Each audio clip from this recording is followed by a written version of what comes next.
Okay, so your final assessment in this unit will be done in the next few lessons using this template here called Box, and will look like this. And the aim of it is that you need to create your very own aftershave or perfume designer box with the logo, as you've been instructed before. Put your logo here and then create it. It all needs to be done by you.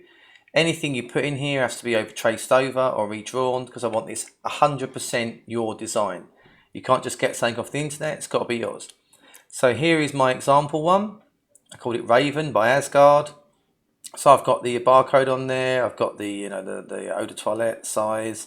So this Raven was a Raven that I found online and I adjusted, I traced around it. You can see all the points if I go there and how I've traced around it. Same as this tree that I started to trace a tree and then just did my own design.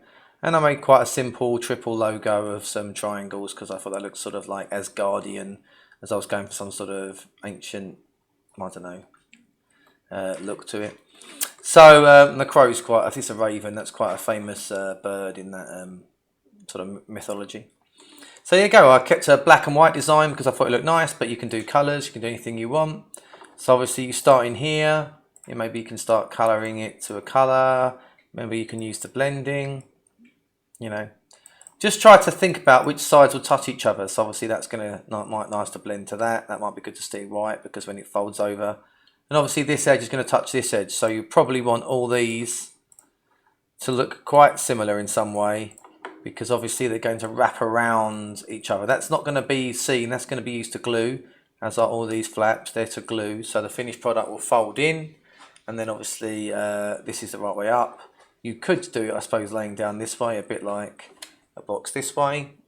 You nearly never see aftershaves like that or perfumes like that, but obviously it's your design. And yeah, complete it, and then that's your work. If you finish it completely and you want to get it into the 3D Google SketchUp, so you can have a little 3D version of it, have a look at the other video which goes through that. And that will explain how to do it. But one of the steps is to break it up into different pieces. But we'll go through that in another video. So you're solely going to be marked on the work you achieve in this part. So good luck.